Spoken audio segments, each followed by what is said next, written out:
I thought my marriage was unbreakable, my family untouchable, but one shocking discovery turned my world upside down. What came next was a spiral of betrayal, danger, and a fight for redemption I never saw coming.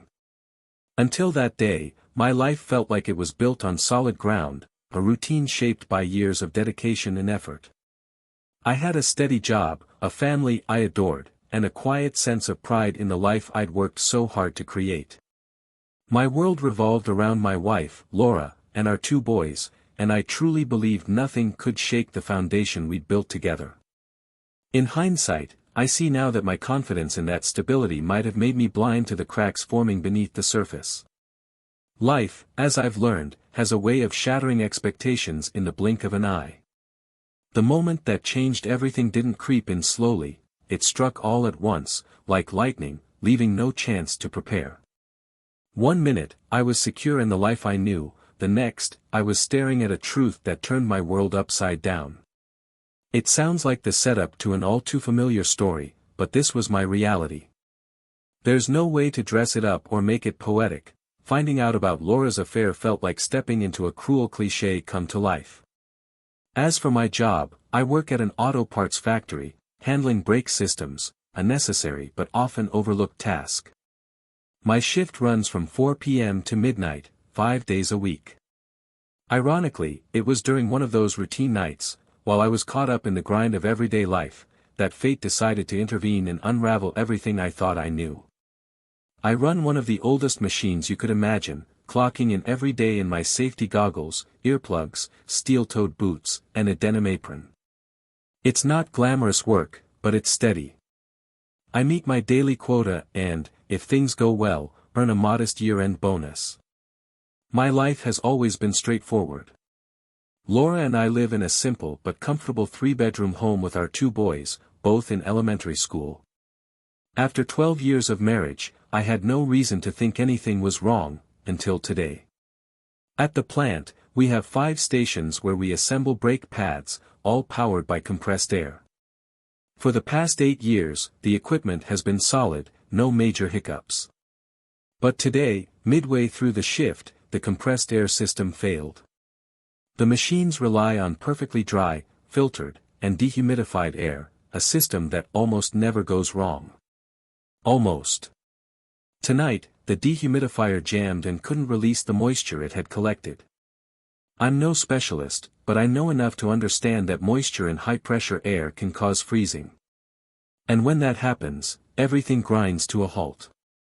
Rather than wait for repairs, management made the call to send us all home early, no pay, of course. You could say it was the moisture that started to unravel things. But what truly tore my life apart came just moments after I walked into my own home.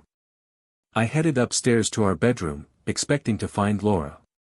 Instead, I opened the door to see a sight I'll never forget, a large, hairy back moving rhythmically up and down over my wife.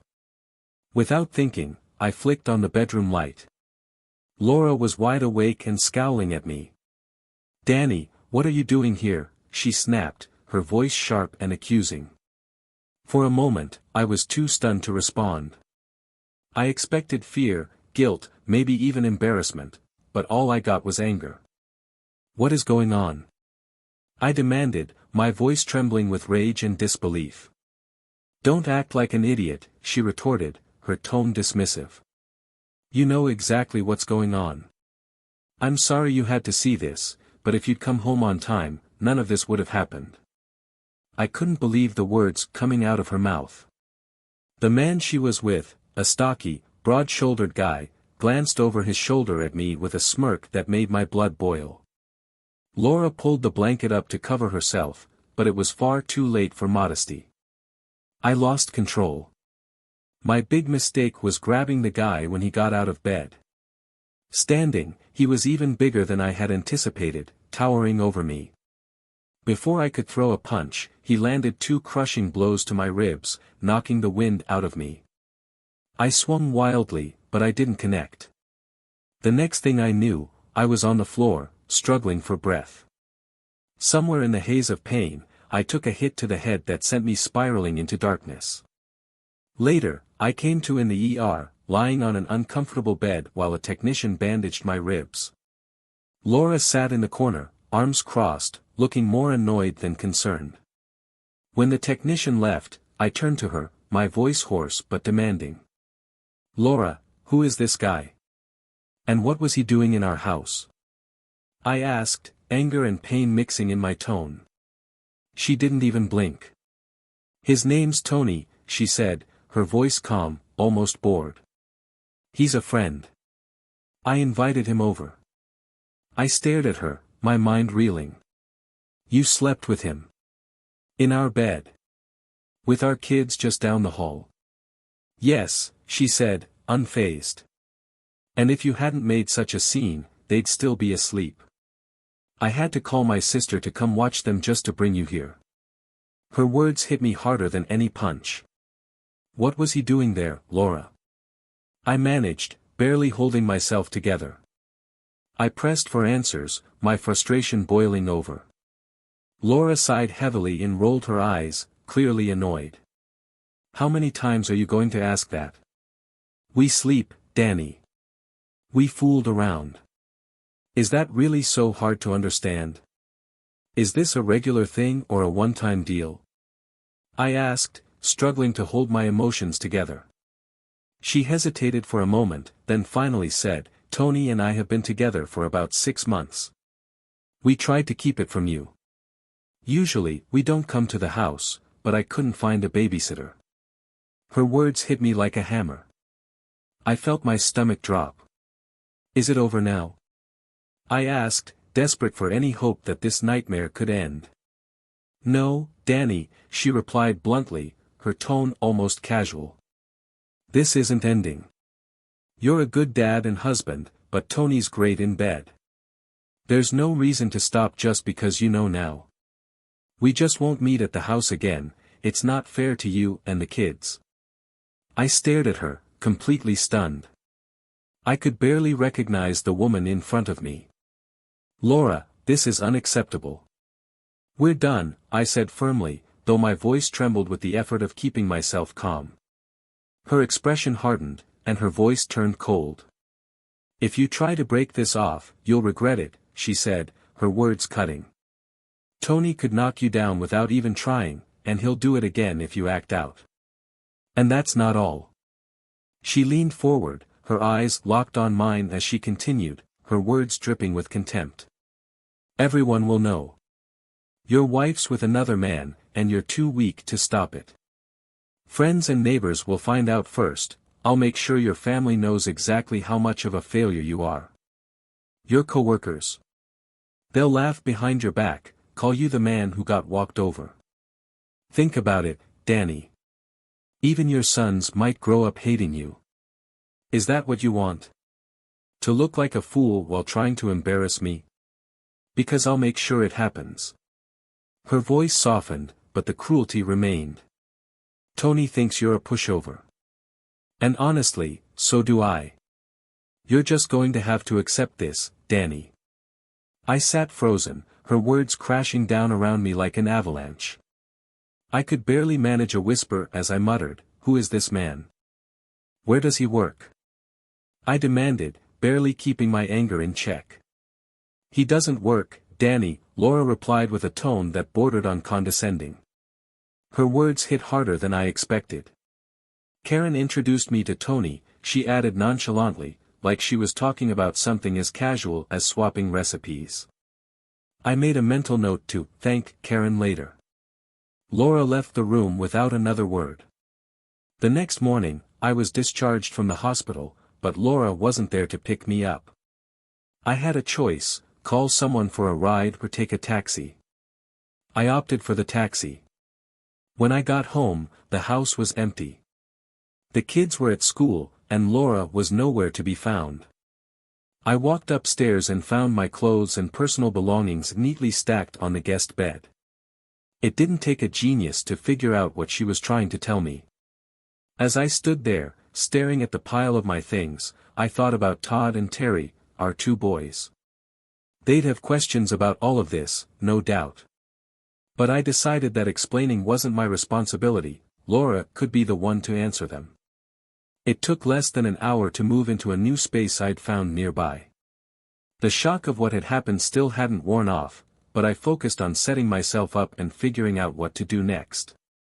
The situation was far from resolved. Thoughts of Tony and his connection to my family churned in my mind. Despite everything, I knew this wasn't over, but I had no idea how to approach it, or if I even wanted to. "I don't know, but it's an idea," Kyle said with a sigh as the buzzer rang, signaling the end of our break. 4 more hours left in the shift. My quota was behind, but the guys pitched in to help cover for me. When I finally got home, the house was quiet. Laura was already asleep, and at least she'd kept her promise about not bringing Tony into our home again. That was some small relief, but I still didn't have a plan.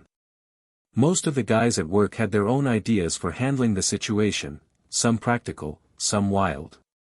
"You could at least have it for self-defense," Kyle had said earlier, grinning like he'd just solved a puzzle. "Don't forget to pick it up before you head home," he added, clearly enjoying himself. "Have you ever even used that thing?" someone else had asked, and Kyle smirked. "We can test it out." "Any volunteers?" he teased, earning a chorus of groans from the group. No one had come up with a concrete solution, but knowing the guys were there to back me, no matter what I decided, was a small comfort. At least I wasn't completely alone.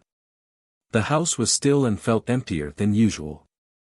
I tried to distract myself by thinking about Todd and Terry.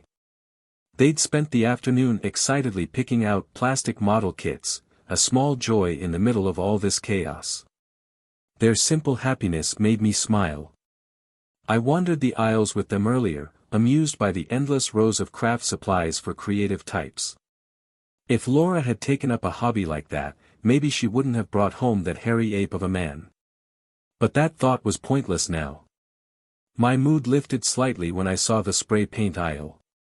The store had an array of designer colors, including 6 cans of bright pink. It wasn't the biggest selection compared to places like Lowe's, but it was unique. My mind wandered briefly, considering the possibilities before I moved on. The next morning, after a quick breakfast at IHOP with the boys, we returned home to find Laura still in bed. I grabbed the lawn mower and fired it up, making sure the engine roared loud enough for her to hear as I passed by the bedroom window. Todd and Terry were too excited to wait and immediately dove into their model kits. It was a beautiful day, but the tension in the house cast a shadow over everything.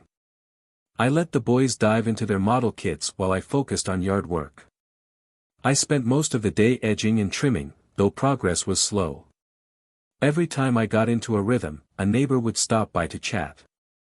At one point, I borrowed hedge trimmers from Mike Fielding across the street. His wife, Mary, was one of those neighbors who always seemed to know everything going on in the neighborhood. Talking to Mary gave me an idea, one I wasn't sure would work, but I was desperate enough to try anything. If Laura wanted to make my life miserable, I figured I'd turn the tables. Over the next few days, I casually mentioned her friendship with Tony to anyone who brought up the strange tension at home. Nothing overly dramatic, just enough to plant the seed and let people make their own assumptions. It worked faster than I expected. Laura's attempts to intimidate me started to backfire as people began treating her differently. Her carefully constructed image of being approachable and in control unraveled as neighbors grew wary of her. I doubt she ever saw it coming. The next day, when I got home to change for work, Laura was waiting for me, furious. "What did you tell the neighbors?" she demanded, her face red with anger. "Karen says you're going around telling people I run a brothel here at night." "Come on, Laura," I replied calmly. "That's not what I said." But it didn't matter. I wasn't about to back down. I'd made my choice to take a stand, and if it meant creating a little chaos for Tony, so be it. The thought of exposing him publicly gave me some satisfaction. If things escalated and I ended up in trouble, I'd make sure every news outlet knew the full story. That kind of attention could ruin him, or at the very least, force him into making a mistake. For the next few days, I limited my time at home. I only went there to sleep, shower, and change. Meals were out of the question. I couldn't stomach sitting across from Laura. The tension in the house was unbearable, but I held on to my plan, waiting for the right moment to strike back. Finally, Thursday arrived. I'd made arrangements for my truck to break down, giving Kyle an excuse to give me a ride to work. At the plant, the floor supervisor rarely bothered us as long as we worked steadily, so I had room to carry out my plan. By the end of the shift, I was ready. Using an old tie as a makeshift blindfold, I set things in motion. Tony was surprisingly easy to manipulate, too arrogant to realize what was happening until it was too late. I wheeled his chair to the glass partition by the showroom, where everyone would see him first thing in the morning. The pink paint looked fantastic, though it took far more than I expected. It soaked into his clothes, forcing me to apply 3 coats in each spot to get the look just right. I barely had enough paint, but when I stepped back to admire my work, it was worth it. He looked absolutely ridiculous in bright pink. Satisfied, I carefully packed up the leftover supplies and slipped out unnoticed. I didn't sleep for long. Around 10 o'clock, Laura stormed into my room, her face twisted with fury. She stood over me, practically trembling as she spat, "What have you done? What have you done, you little fool?" Groggy and confused, I rolled over and looked at her. "What are you talking about?" "Tony's dead," she snapped, her voice a mix of anger and disbelief. "Karen called and told me they found him in his office this morning. I know you had something to do with it." Her accusation hit me like a brick, but I kept my expression steady, even as my mind raced. Before I could respond, the doorbell rang. It was Detective Green, arriving with his partner to discuss the morning's events. They came in, and I invited them to sit, though I could feel Laura's seething glare from across the room. "I have no problem talking," I said evenly, "but not here. If we're going to have this conversation, let's do it in your office, not in my home. Is that agreeable?" Detective Green raised an eyebrow but nodded. "Your car or mine, Mr. Mercer?" "I have an errand to run first, so I'll meet you there," I replied. "Which office?" "Second floor, back room, 206. Take a right off the elevator," he said. "Got it. I'll see you soon," I answered, glancing briefly at Laura, who looked distinctly displeased at being excluded from the conversation. The detectives left, and I quickly got ready to meet them. At the station, Detective Green wasted no time laying out the details. "The coroner identified marks on Tony's neck consistent with a taser," he said, his tone cautious. A part of me felt sorry about Tony's death. No one deserved to die like that, but another part of me was oddly relieved. Whatever chaos he'd brought into my life, it was over now. Detective Green leaned back in his chair and gave me a standard warning: "Don't leave town. We'll be confirming your alibi before speaking with you again." I nodded, taking his words seriously, though I'd never imagined needing an alibi in my life. Strangely, the situation felt almost exhilarating. Despite the circumstances, I left the station feeling like Detective Green was on my side. The thought gave me an unexpected sense of warmth and reassurance, though I knew the ordeal was far from over. I grabbed some food and sat down to watch the news. They were already reporting Tony's death, labeling it as suspicious. The details were vague, but the headline alone was enough to confirm that the situation was far from resolved. Later, back at home, Laura intercepted me at the door. "You'll be staying in the guest room from now on," I said firmly. "I suggest you start putting your clothes away. Anything not in the closet or dresser by dinner will be removed. Any questions?" She crossed her arms, her expression defiant. "I can't fit my things in that tiny closet, and I'm not staying here anyway," she snapped. "What do you mean by removed?" she added, her tone sharp. "If it doesn't fit in the closet or dresser, you don't need it," I replied calmly. "That's not happening, Danny," she said with a sneer. "Whatever game you're playing, it won't work. You're dead meat." "Start organizing, Laura," I said, refusing to rise to the bait. I left her fuming and headed to my son's room. Todd and Terry were home and eager to show off the models they'd been working on. Their excitement was a welcome distraction from the chaos around me. Laura's glares followed me, but I ignored her, focusing on the boys. The phone buzzed not long after, and I stepped out to take the call. It was Kyle, letting me know Detective Green had conducted interviews with everyone at work. Green had spoken to the group and each person individually, and apparently, all the stories checked out. Tom Tingle, the floor manager, backed you strongly, Kyle said. He said there's no way you could have left your post. Tom kept us all under close watch, I replied. He'll vouch that I was there the whole night. It was reassuring to know my alibi was solid, but I couldn't shake the nagging feeling that if someone wanted to pin Tony's death on me badly enough, they could. So far, it seemed no one was pushing in that direction, but I wasn't about to let my guard down.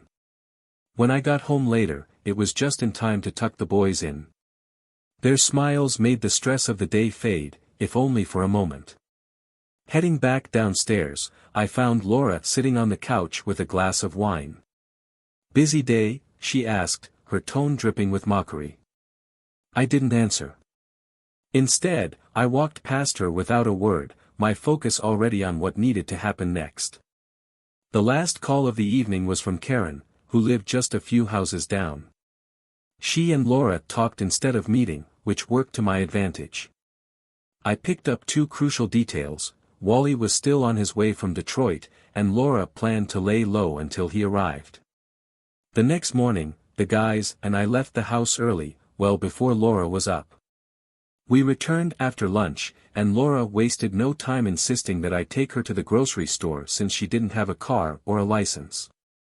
Later, as she prepared dinner, I pretended to busy myself, keeping an ear out for anything suspicious. It wasn't long before I overheard just enough to confirm what I already suspected. Laura and Wally had come up with a way to avenge Tony's death. If I hadn't known the details beforehand, their plan might have seemed ridiculous. The scheme was for Wally to sneak into the house through the unlocked sliding door and stage a robbery gone wrong, with me as the unfortunate casualty. Laura and Karen were supposed to call emergency services once they heard a gunshot. As I mulled over their plan, a chilling thought hit me: I hadn't updated the beneficiaries on my life insurance. That evening, as I prepared for the confrontation I knew was coming, I made sure I wasn't caught off guard. When the moment arrived, Wally broke into the house just as planned, but instead of catching me unaware, he found himself on the receiving end of a shotgun loaded with rock salt. His scream confirmed that the salt had hit its mark, though it didn't seem life-threatening. The deafening sound of the shots rang through the house, leaving my ears buzzing. I turned on the lights to assess the scene. Laura came running into the room, yelling incoherently. Ignoring her, I checked on Wally, who was writhing on the floor. A Ruger with a silencer lay nearby. Laura's shouting continued until I raised the shotgun in her direction. Her eyes went wide, and she bolted from the room without another word. Wally had broken his ankle in the commotion, a stroke of luck for him, I supposed, though he was clearly in a lot of pain. About 10 minutes later, the police arrived. I calmly handed over the weapon and explained what had happened. The officers took me in for questioning, where I spent the night in the station, surviving on endless coffee. By morning, a patrol car dropped me off at home. I was surprised to find no crime scene tape. It was as if nothing had happened. Even the sliding door glass was intact, though Wally had clearly taken the worst of it. Exhausted, I fell into bed and didn't wake until the afternoon. When I finally made my way into the kitchen, I was surprised to see Detective Green sitting at the table, reading the paper and sipping coffee. He'd apparently helped himself to the pot. I poured myself a glass of orange juice and sat across from him. "Go ahead," I said, trying to gauge his intentions. He chuckled and took a slow sip. "One more thing," he said, leaning forward. "Ever record your wife's chats with Mr. Williams?" "You mean Wally?" I asked, raising an eyebrow. If I had something like that, would you want it? It could help, he admitted, though his tone was careful. But with a strong enough lawyer, it could also backfire. Would having that tape hurt me? I asked, considering the risks. You're smart to think about that, he replied with a slight smile. Just trying to make my job easier. I'll see what I can do, I said with a small nod. Green stood, left his cup in the sink, and made his way out without another word. I sat there, mulling over his suggestion, wondering if this nightmare would ever truly end. I noticed a U-Haul parked outside Karen's house one evening, but by the next morning, it was gone. Laura never called after the incident, and I relied on the newspaper for updates. I learned there would be no trial. Laura blamed Wally for everything, while he insisted it was all her idea. In the end, they both pleaded for leniency. Laura received 3 to 5 years for conspiracy, while Wally got 5 to 10 years for attempted murder. Federal agents briefly investigated the silencer Wally had used but decided to hold off on further action for the time being. Detective Green never brought up the tape again, and things began to settle down. I tried to return to some sense of normalcy, but every now and then, the memories came rushing back. One day, out of the blue, I received a call from Karen. Her voice was calm but insistent as she explained the reason for reaching out. "Denny, I'm sorry for everything that's happened, but I need your help," she began. The request hit me like a wave, dredging up emotions I'd been trying to bury. "I'm sorry for your loss," I replied flatly, "but I don't think I can help you." Before she could respond, I hung up the phone. 2 days later, she called again. This time, her tone was different, less demanding, more measured. "Denny, could you meet me?" she asked. "Detective Green told me you're reasonable." "Where were you thinking?" I asked after a pause. "I'd prefer a car dealership, but I'm flexible if there's somewhere more convenient," she replied. After a moment, I suggested, "Let's meet Saturday at 10 a.m. at the exhibition hall. I'll bring my sons, they enjoy looking at the displays." When Saturday arrived, Karen approached me with her daughter by her side. She extended her hand with a friendly smile. "Denny Mercer, I assume?" she asked. I shook her hand. Her gesture felt polite and surprisingly natural, easing some of my tension.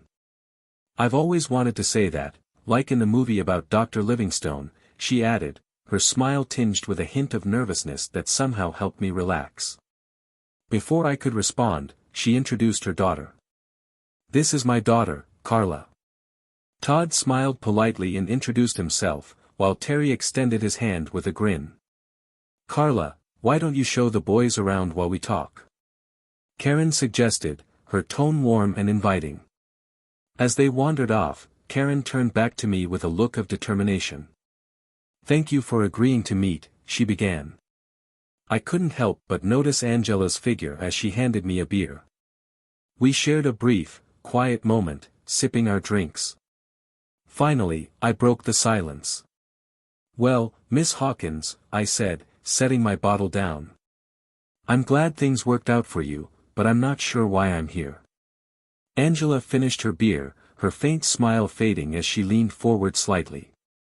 "I need your help," she said suddenly. "You're the only one who can do it." "What do you need?" I asked, curious but cautious. "I want you to be the general manager here." I stared at her, blinking in disbelief. "You're crazy," I said, shaking my head. "I don't know anything about luxury cars." "You don't need to," she replied smoothly. "I already have people who handle that part." "Then why me?" I asked, still confused. Angela hesitated, glancing around before answering. "Did you notice how my staff reacted when you walked in with me?" "Yeah, I saw," I replied. "They didn't even smile." "Exactly," she said. "They think you're the one who took care of Tony, and they're terrified of you." I didn't know what to say. The idea was absurd, but Angela's tone was calm and convincing. By Monday, I found myself starting a new job as general manager, just as Angela had planned.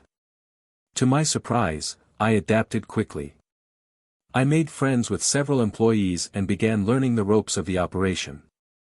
Glenn, who had greeted me with a big smile on my first day, became my biggest supporter. Most of the staff seemed eager for the business to succeed, and they worked diligently without unnecessary drama. Angela encouraged me to start firearm training for the security team, and to my surprise, I found that I enjoyed it. In some strange way, I was beginning to live up to the reputation Angela had claimed I had. Detective Green checked in occasionally, though he seemed satisfied that things had settled down. As for Angela, our working relationship grew stronger over time. She occasionally asked me to accompany her and Carla to Noble Grove or other nearby outings, but most of the time, we stayed close to home. Living arrangements made any romantic relationship between Angela and me difficult, though the possibility lingered in the air.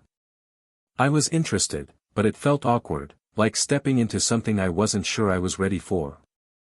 I was still living at my parents' house with Todd and Terry, while Angela and Carla shared a small one-room apartment. Things were going better than I had expected, and Angela had started looking into buying a house. She spent hours online searching for the perfect place. One afternoon, Angela called to explain why she wanted a 4-bedroom house. "We need space for all of us," she said. 2 rooms for the boys, 1 for Carla, and 1 for us. Her voice was steady but carried a hint of hopefulness. When she visited later that evening, the kids were thrilled. Carla whispered something to Terry, and they both giggled. Angela and I kept things reserved for the rest of the evening, but I couldn't help looking forward to what might come next. The following day, while the kids were at school, Angela and I took an extended lunch break and went back to her place. For the first time, we let go of all the restraint we'd been holding on to. By the time we got back to work just before closing, it was clear this wouldn't be a one-time thing. Long lunches became a regular part of our routine, and Angela grew even more serious about house hunting. Detective Green still stopped by often, mostly for casual chats, though he occasionally hinted at ongoing investigations.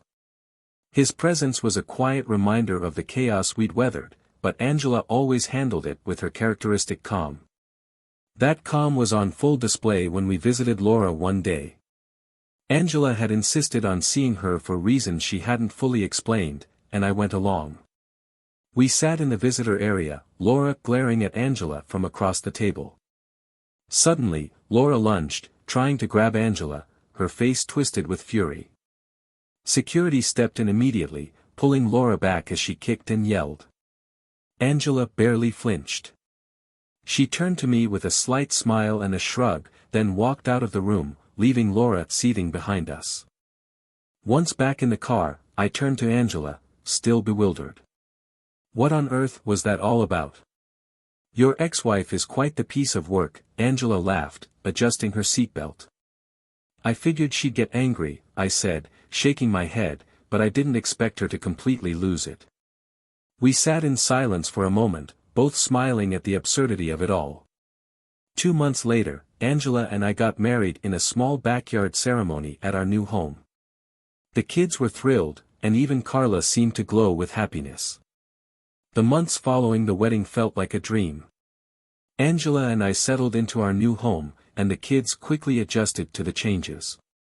Todd and Terry loved having their own rooms, while Carla transformed hers into a haven of creativity. The house became a sanctuary, a place to rebuild and move forward. But, as life seemed to stabilize, a part of me couldn't shake the feeling that the storm wasn't entirely over. The past had left its mark, and the shadows of everything Laura and Wally had brought into my life still lingered. It was quiet, but too quiet, as if something was waiting in the wings. One evening, while Angela and I were tidying up after dinner, my phone buzzed with an unknown number. I hesitated but answered. The voice on the other end sent a chill down my spine. "Mercer," the man said, his tone slow and deliberate. "It's not over." "Who is this?" I demanded, stepping into the hallway to keep the kids from hearing. "An old friend of Wally's," the voice replied, dark amusement lacing his words. He didn't take kindly to how things ended, and neither do we. The line went dead before I could respond. I stood there, gripping the phone tightly, my mind racing. When I turned back, Angela was standing in the doorway, her arms crossed and her expression unreadable. "Who was that?" she asked calmly. I told her everything. For a moment, she didn't react, then walked to the kitchen and pulled out her laptop. "We're not going to sit around waiting," she said, her voice steady but filled with determination. "If they want to bring trouble to our doorstep, we'll be ready." The following weeks were a whirlwind. Angela, ever the strategist, had us install a new security system and motion-activated cameras around the property. She even hired a private investigator to dig into Wally's associates.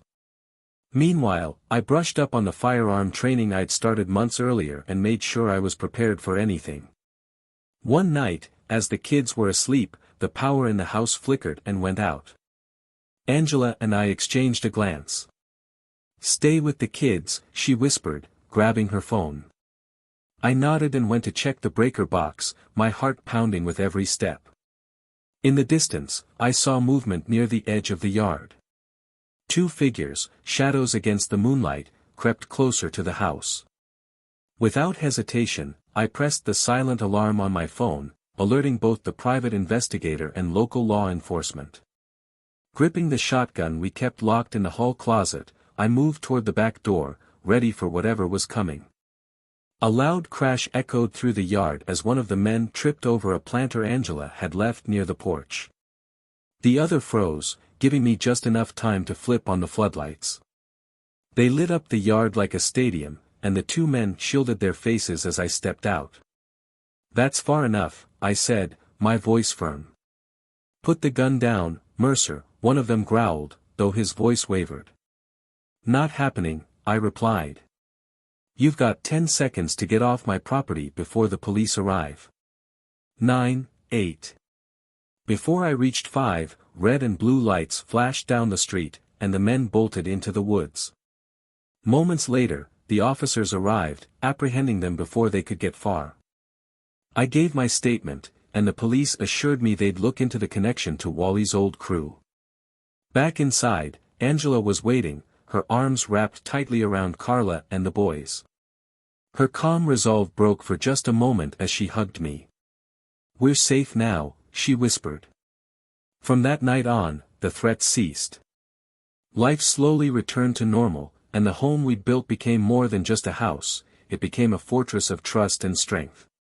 Angela and I carried the scars of our past, but together, we'd created something unbreakable. As we sat on the porch one evening, watching the kids play in the yard, Angela turned to me with a soft smile. "You know," she said, "we've come a long way, Denny." I nodded, taking her hand in mine. "And we're not going back." For the first time in years, I believed it.